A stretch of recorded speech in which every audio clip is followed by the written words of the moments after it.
Hello everyone, હું છું જાનવી અને તમે સાંભળી રહ્યા છો રેડિયો LJ 90.8 FM અપના રેડિયો અપની આવાજ. પાંચમું અમૃત સ્નાન કે જે 12 ફેબ્રુઆરી 2025ના માઘી પૂર્ણિમાના દિવસે યોજાશે. માઘ માસનો છેલ્લો દિવસ એટલે માઘી પૂર્ણિમા. આ દિવસે કલ્પવાસનો પણ અંત આવે છે.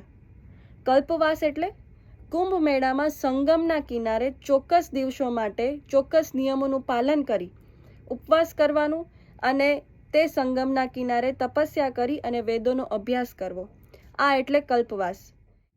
એવી માન્યતા છે કે આ દિવસે દેવતાઓ પણ પૃથ્વીલોકમાં આવે છે અને કલ્પવાસમાં પણ જેટલા ભક્તોએ જેટલા સાધુ સંતોએ તપસ્યા કરી હોય છે, ઉપવાસ રાખ્યા હોય છે, તેમની તપસ્યાઓનો સ્વીકાર કરે છે અને તેમને પુણ્ય આપે છે.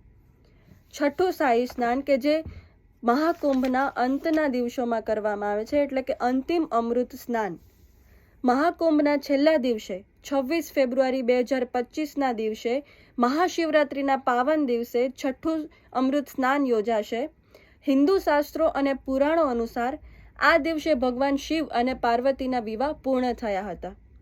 આ દિવસે મહાકુંભ મેળાનો અંત પણ થશે અને અંતિમ સ્નાન પણ થશે. પુરાણો અનુસાર એવું કહેવાય છે કે જ્યારે આ દિવસે ભગવાન શિવ અને પાર્વતીના વિવાહ પૂર્ણ થયા હતા અને આ દિવસે મહાકુંભ મેળાનો અંત પણ થશે.